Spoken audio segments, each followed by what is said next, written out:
Hello, everyone, and welcome to yet another episode of the Nonprofits. Black people benefited from slavery? What the Florida? Well, in an NBC article that was printed on July 20th, 2023, new Florida standards teach students that some Black people benefited from slavery because it taught useful skills. This is by Antonio Planas. Now, article, there is a new curricula that has been introduced in Florida public schools from, I believe, middle school and high school when it comes to requirements coming from the teachers when it comes to teaching Black history. So, in order for you to not necessarily be woke too much, because this is about not necessarily going through the Stop Woke Act. No, it goes through the Stop Woke Act. We are in Florida, teachers are required to teach that Black people benefited from slavery because they could learn skills that they could use in life in order for them to actually create a living. It also is teaching that massacres like the Tulsa Massacre in 1921 or the Ocoee Massacre in 1920 were terrible things, but they were not just a terrible thing that happened to African Americans. African Americans also perpetuated the terribleness as well. And there you have it, good people. So I am so curious to hear what the panel has to say about that. So if you don't mind, I think I'm going to start with Tim. If you can just go ahead and weigh on and give your particular opinion. What did you say? What did you think about said article? Sure. Yeah, it's insane. So something that a certain segment of people love to do is to devalue the experiences of Black people and minorities everywhere. You see this when they say things like, "Oh, George Floyd could too breathe; he was talking," and so forth. This slavery thing is just another example. I've seen so many of these people say over the years things like, "Some Black people like slavery," or "Slavery wasn't as bad as some people make it out to be," and other similar statements. I can speculate all day about why they do this, but I think the most obvious reason seems to be they don't like the idea of dealing with the oppression of minorities anywhere. People of color, women, LGBTQ people. Anytime they're faced with one of these groups being oppressed, they have to try to soften it and make statements about how it's really not that bad, and certainly not as bad as these groups are making out to be. That these groups just want attention and they want more rights than other groups. All the while, this segment of people, especially the religious people of this segment, which is almost all of them, kind of a foregone conclusion, they love to act like they're the most oppressed people on earth all the time. Oh, I can't even go into a Target because they sell kids t-shirts with LGBTQ on it. Oh, they don't want us to see the Sound of Freedom movie and they're making it hard for us to see it because they want to oppress us. Oh, racial minorities want to get rid of white people altogether, and if they had their way, we wouldn't exist. The goal of these Florida standards is to completely undermine and devalue the experiences of slaves and the lasting impact slavery has had on the African American community. They hide behind words like truth to say that that's the real reason they're pushing this, but the reality is they want to create a narrative that the American slavery of Black people wasn't that bad, and that actually helped a lot of Black people, and that modern African Americans are without excuse as far as saying that this horrible 400-year institution had any long-term effects on their people.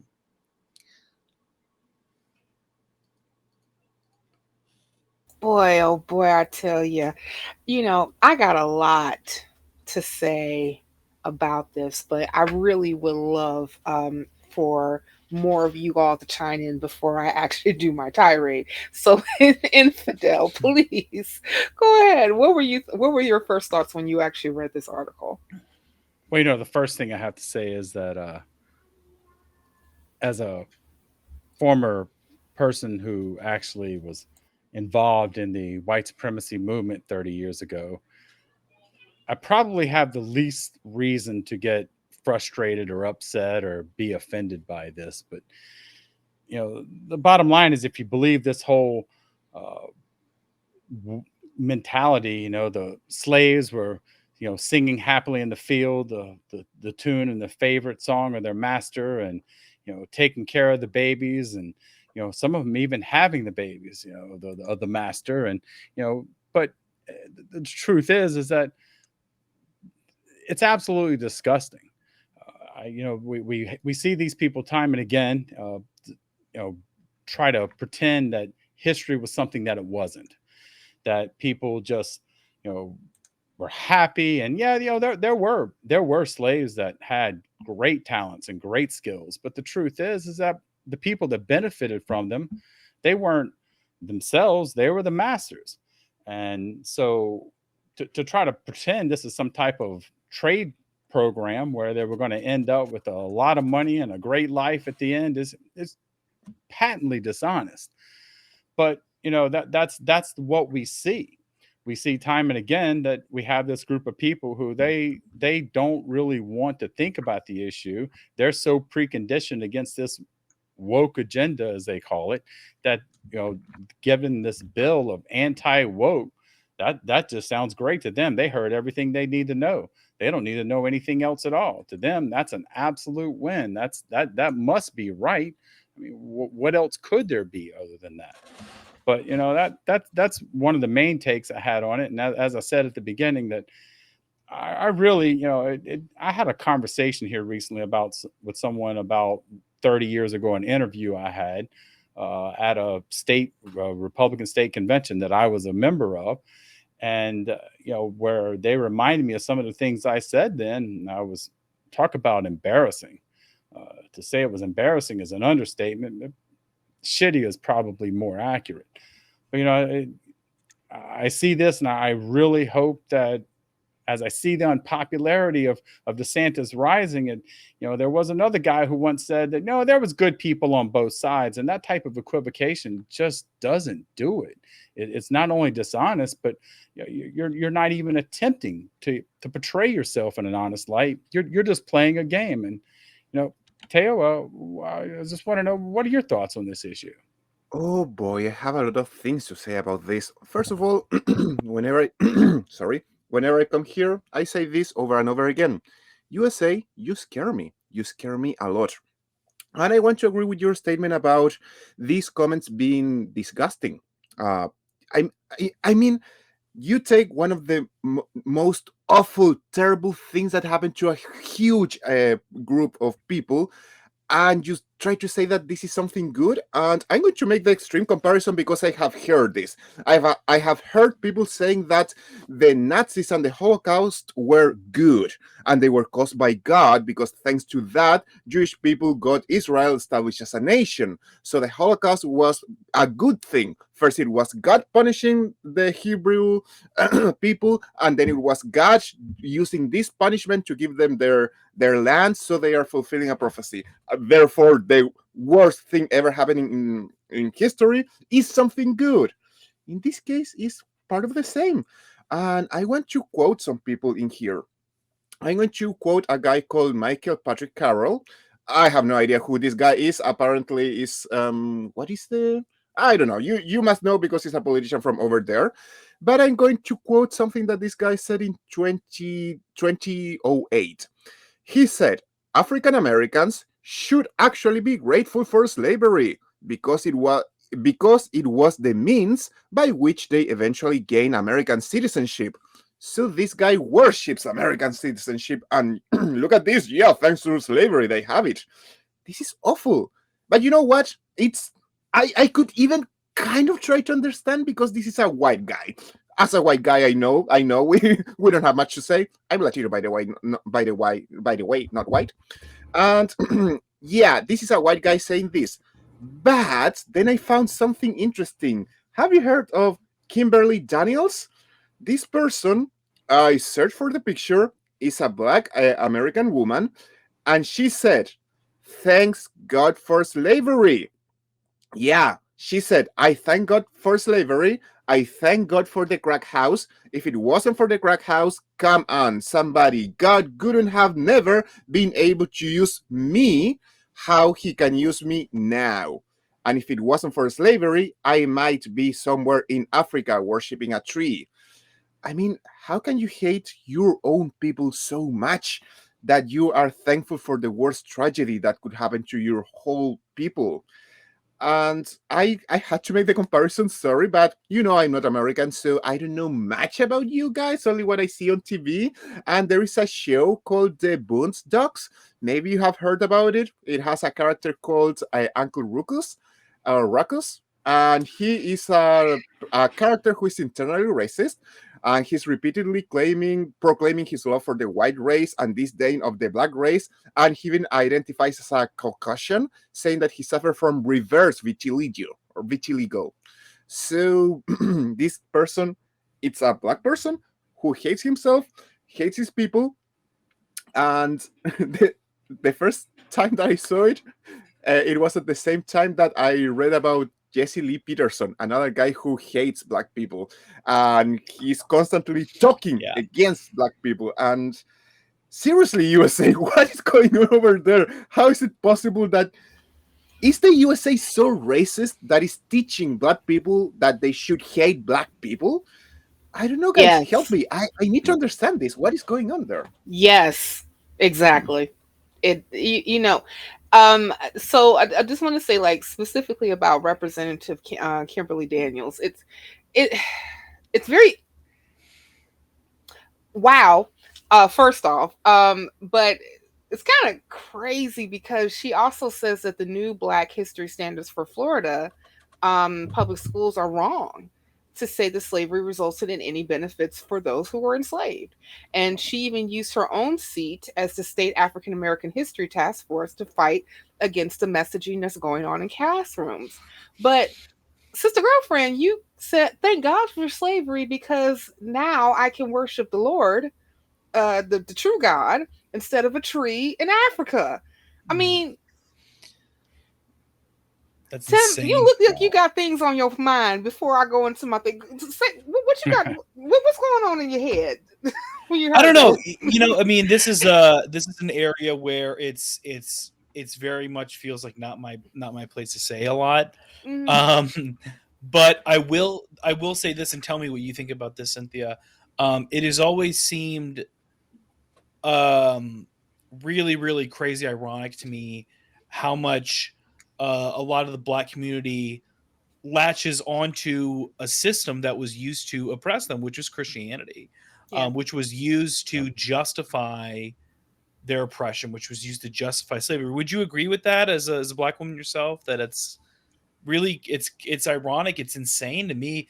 I mean, it feels so. I feel so out of place for me to say this, but I would just love your thoughts on that too. I actually spoke at a conference last year, and my speech was called uh, "Black Folks' White Religion," and it was just Mhm, about that, mhm, concerning how did African Americans become so religious in the same way that Christianity specifically was used to oppress mhm. and indoctrinate and make an entire population servile enough in order for them to be able to acquiesce to the institution of slavery in the first place. That's what it was. Yeah. Yeah, Right. and I mean it's not it's and even with my research it was not something that was very straightforward. And one of the things, well, one of the reasons being is because in in church specifically, that is where some of the first leaders of our community emerged.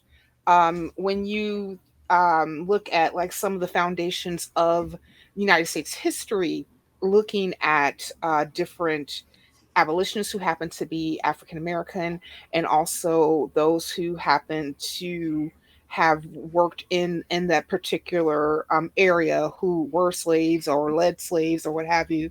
I'm thinking specifically of one of the first ones that's mentioned in history, like Absalom Jones. He was revered in his community, and part of that is this whole propping up of leaders who happen to also be pastors of flock. um, I even want to point out specifically because, like, one of the things that Governor DeSantis said when he was asked about the specifics of this particular curriculum is that he was saying that you had, and in Fox News, the person who took over for Tucker Carlson said this too, that you actually had African American scholars that contributed to writing this curriculum for Florida schools. Now, one of the things that I want to say that when I was looking up the two that they were mentioning, one is Dr. Francis Presley Rice, and the other one is William Allen, Dr. William Allen. They are scholars ish, but none of them are historians. Yeah. Dr. Francis Presley Rice is a retired colonel of the United States Army, I believe. And Dr. William Allen is an author and a professor of political science. Now, Dr. Presley Rice's bio, when I was looking her up, because she recently did a talk about cancel culture, um, they mentioned how she was like, researched African American history since the 1960s. So she's mostly an enthusiast. And I'm not saying that because like I'm not a historian myself, but I am also enthused by my own history. But in the same vein, I would not try to peddle information that is half true, half factual, or just a downright lie. Right. Now, one of the things that I Yeah. did find out about Dr. Presley Rice specifically is that not only is she's an author, because she did like a children's book about African American history that's available for sale, but she also was part of the researcher and screenwriter for a documentary that's on Amazon now called Black Seeds African American History, which is a two-part series. Now, I actually took my Saturday in between my kids' naps to watch said documentary. I only watched the first part because the second part I didn't see that was available. And I will tell you guys that it is heavily bent when it comes to Christian rhetoric, and some of the information that was actually posted or presented rather was very mm, was not presented in a very honest way, and there were some parts of the documentary that left really important things out when it came to Black history, just opposed to American history. I'll give you a couple examples. So, in the beginning, they talked about the the the beginnings of African American slavery in the United States, or even before the United States became a nation. And they brought up this particular person named Anthony Johnson, who was a who was a slave, and he became free. But in actuality, he was not. He was never a slave. He was an indentured servant. That is extremely important. He was an indentured servant that won his freedom, and he then became a tobacco farmer. And in his employ, he actually had other indentured servants, one of them happening to be also a Black person. And they say, so in essence, he actually, a Black man, was actually accused of being one of the first owners of slaves in America. Y'all see how kind of disingenuous Hmm. how that becomes? Just a It's little. especially when at this particular time we're talking about the 1600s. This is before we see a lot of the laws that kind of created race and how it comported to slavery in America in the first place. You didn't really see some of the first slavery laws until 1661, and then you didn't see like some of the first race laws until after Bacon's Rebellion, and that was like starting in 1680, we all the way up to 1700. By the way, This documentary never, ever, ever mentioned Bacon's rebellion, which is really, really, really important because if you're not familiar with Bacon's rebellion, Nathaniel Bacon was an indentured servant from England. He worked for 7 years, won his freedom, and what part of the contracts for indentured servants is if you worked on a tobacco farm, that then the landowner is supposed to give you land so that you can do whatever it is that you want. If you want to become a farmer, sell tobacco or any other crop, you can do so. Well, by the time that Nathaniel Bacon came around and others like him, land became really scarce in the Virginia area to give away because the government at that particular time made a makeshift contract with the Native Americans that was there that they weren't going to give away their land. Well, when Nathaniel found out that he wasn't going to get land because there was none to give, he got angry and he started a rebellion and he recruited different people who were going to fight along with him. His fight lasted for 3 years. But the thing about it was that really scared the planters at the time is that he recruited people who were also African. And then after that, that's when you see a slew of different laws that actually separated people that was considered black and that was considered white. Okay, so never mentioned that. And this is my issue specifically with this curricula is that you have like this whole thing concerning people who were making different things like that what is some of the craziness that they said that the that slaves developed skills in some instances could be applied for personal benefit, like becoming a blacksmith. You can't get a personal benefit if you're a slave for life, duh. Other language that has drawn the ire, some educators and advocates call it, you know that are calling black people also perpetuants of the violence during race riots Mm. and racial massacres like Tulsa, like Ocoee, like Rosewood. Also, other languages instructors are including acts of violence perpetrated against and by African Americans, but is not limited to the 1906 Atlanta race riot. I mean, just different things like that. It's like it's really just like actually putting this particular history in a very disingenuous way, and it's wow. But I'm going to stop right there because, like I said, I can go on why this is just so terrible, and how I'm really tripping to that, you even have like these other two African Americans that are becoming apologists for actually, pushing revisionist history. Um, with that being said, I'm just going to open the a floor before we go ahead and close it out. I'm going to start with you, Infidel, then Tim, and then Teo, and then we're going to let it on go. Well, one thing I want to say is that uh, you mentioned the list of names, the beneficiaries they listed in their article. I could only find four of them even confirmed it ever having been slaves. Right, And that part too. you think with the comprehensive and rigorous instructions that you could at least come up with a better list. Yeah. And you touched on Tulsa. Hundreds of people died there, and the truth is that we couldn't even bother to count them. In Atlanta, the mayor himself referred to them as the black brutes. I feel it's responsible to ignore that the people that died were guilty of being black, and the truth is that fact is what's being whitewashed.